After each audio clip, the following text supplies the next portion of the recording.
paz de Jesus, Bíblia todo dia. Desafio de ler a Bíblia em um ano. Em nome do Pai, do Filho e do Espírito Santo. Amém. Oração inicial. Abre, Senhor, a minha mente para que eu compreenda, minha boca para que eu proclame e meu coração para que eu acolha. Amém.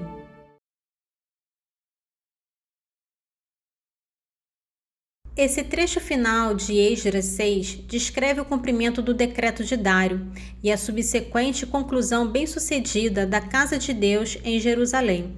Após anos de oposição e atrasos, a obra é finalmente terminada, resultando em uma grande celebração de dedicação do templo e observância da Páscoa. O texto destaca a alegria do povo e o papel fundamental de Deus em mover os corações dos reis persas para a realização de seus propósitos. Vamos à leitura. Esdras capítulo 6, dos versículos 13 ao 22.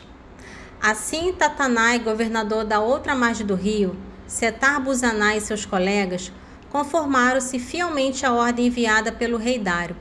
Os anciões dos judeus puseram-se a construir o templo e fizeram progresso, sustentado pelas profecias de Ageu, o profeta, e de Zacarias, filho de Ado. Prosseguiram a construção segundo a ordem do Deus de Israel e segundo a ordem de Ciro, de Dário e de Atarxeste, rei da Pérsia. Terminou-se o edifício no terceiro dia do mês de Adá, no 6º ano do reinado de Dário.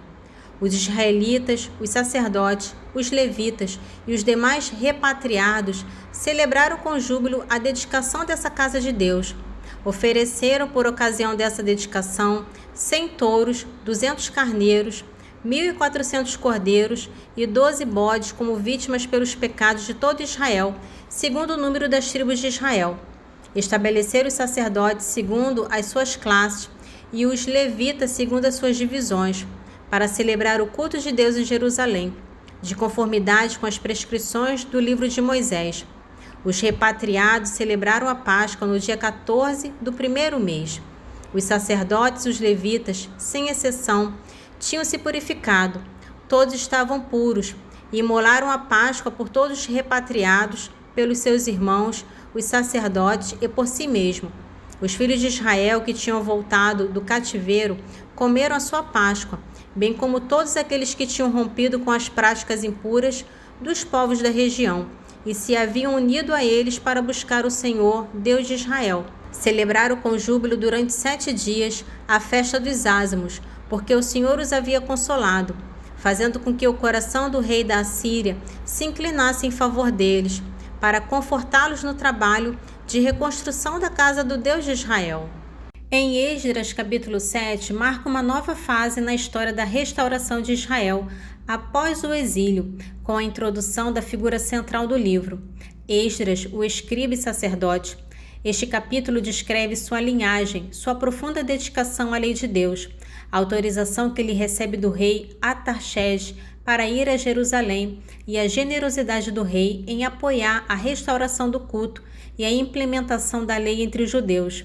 A chegada de Esdras é um ponto de virada, focando agora na reforma espiritual e na instrução da lei após a conclusão do templo. Esdras capítulo 7. Após esses acontecimentos sobre o reinado de Atarxeste, rei da Pérsia, chegou Esdras, filho de Saraias, filho de Azarias, filho de Elcias, filho de Selum, filho de Sadoc, filho de Aquitobe, filho de Amarias, filho de Azarias, filho de Maraiote, filho de Zaraias, filho de Oze, filho de Bosse, filho de Abissui, filho de Finéias, filho de Eleazar, filho de Arão, o sumo sacerdote. Este Esdras vinha da Babilônia.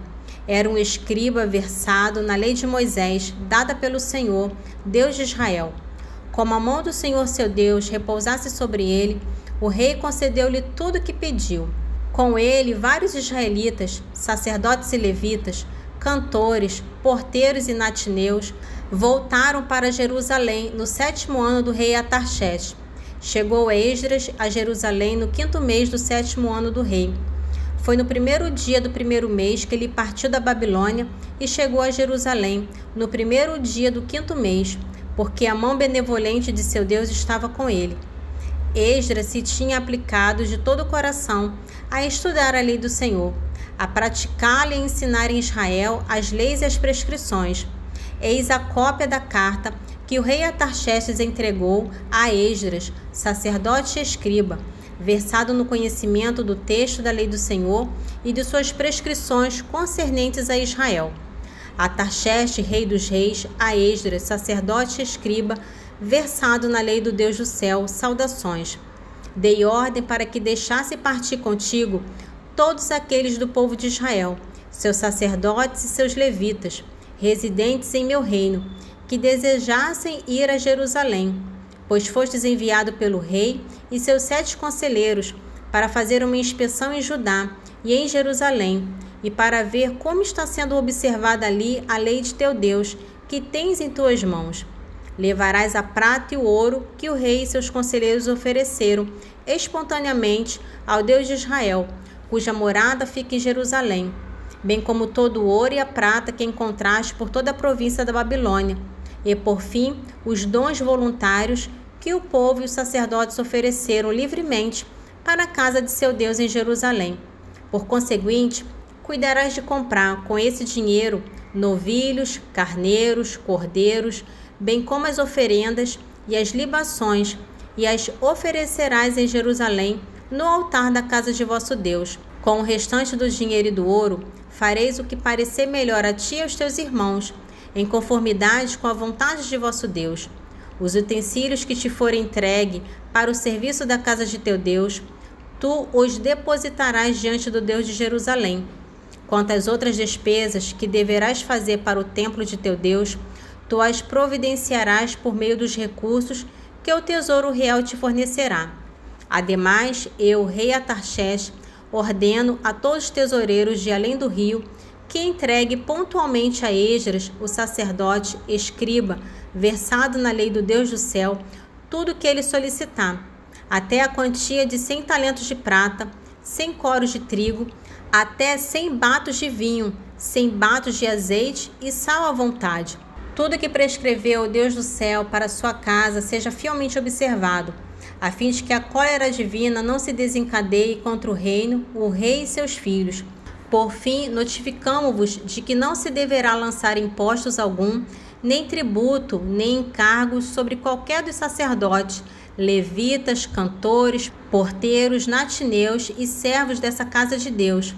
E tu, Esdras, segundo a sabedoria de teu Deus, que te foi dada, estabelecerás juízes e magistrados, para fazer justiça a todo o povo da outra banda do rio, a todos aqueles que conhecem a lei de teu Deus, e tu deverás ensinar aos que não as conhecem. Todo aquele que não observar a lei de teu Deus e a lei do rei será castigado rigorosamente, seja com a morte, seja com o desterro, seja com uma multa ou mesmo com a prisão. Bendito seja o Senhor, o Deus de nossos pais, que pôs no coração do rei o desejo de honrar a casa do Senhor que está em Jerusalém, e que me fez obter o favor do rei, dos seus conselheiros e de todos os mais poderosos oficiais do rei. Enchi-me, pois, de coragem, porque a mão do Senhor meu Deus estava comigo, e reuni os chefes de Israel para que partisse comigo. Nesse trecho do capítulo 8 de Esdras, inicia detalhando a lista dos chefes de família que acompanharam Esdras em sua segunda leva de retorno do exílio babilônico para Jerusalém. Este grupo de repatriados é significativo, pois Esdras, como escriba e sacerdote, estava levando consigo não apenas pessoas, mas também recursos e a missão de restaurar a lei e o culto em Judá. A meticulosa lista genealógica demonstra a importância da pureza da linhagem e a organização do retorno. Esdras, capítulo 8, dos versículos 1 ao 14. Eis com sua genealogia os chefes de família que partiram comigo da Babilônia sobre o reinado do rei Atarxerxes.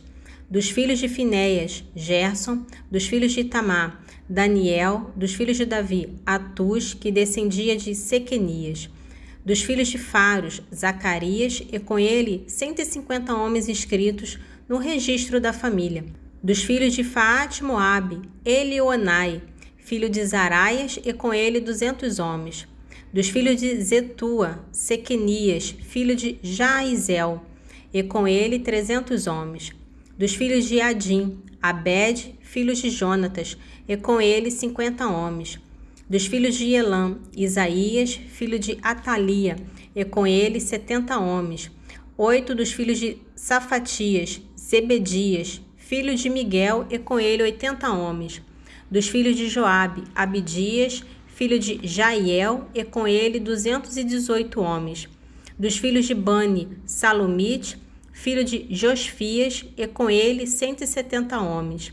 Dos filhos de Bebai, Zacarias, filho de Bebai, e com ele 28 homens. Dos filhos de Azigade, Joanã, filho de Essetã, e com ele 110 homens. Dos filhos de Adonica, os últimos, dos quais são estes os nomes: Elifalete, Jeiel e Semeias, e com ele 60 homens.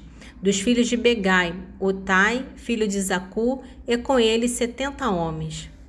Esse trecho dos Atos 21 descreve a viagem de Paulo de Mileto a Jerusalém, a etapa final de sua terceira viagem missionária.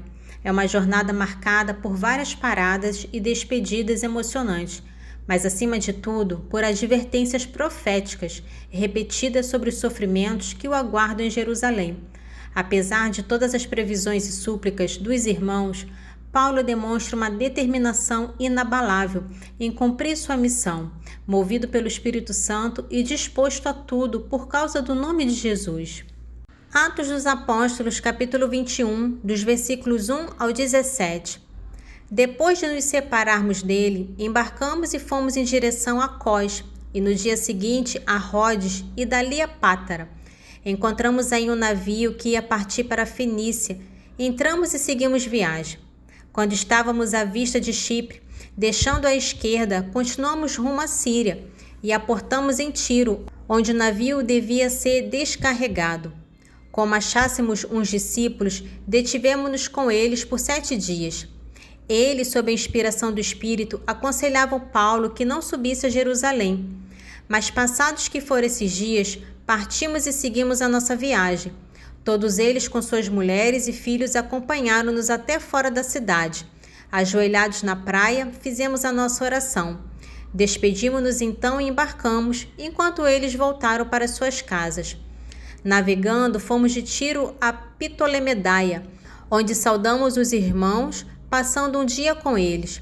Partindo no dia seguinte, chegamos a Cesareia e, entrando na casa de Filipe, o evangelista, que era um dos 7, ficamos com ele.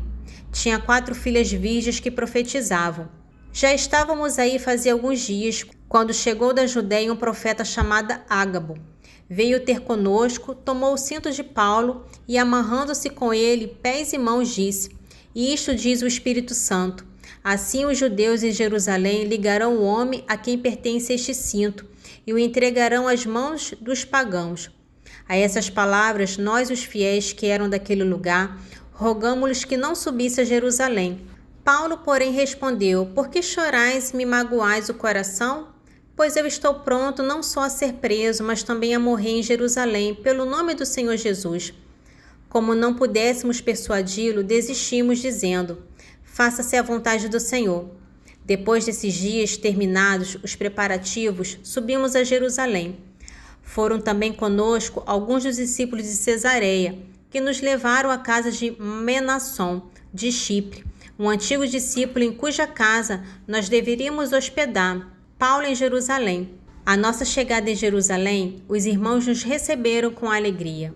A continuação do Salmo 71 é uma visão poderosa do reinado messiânico.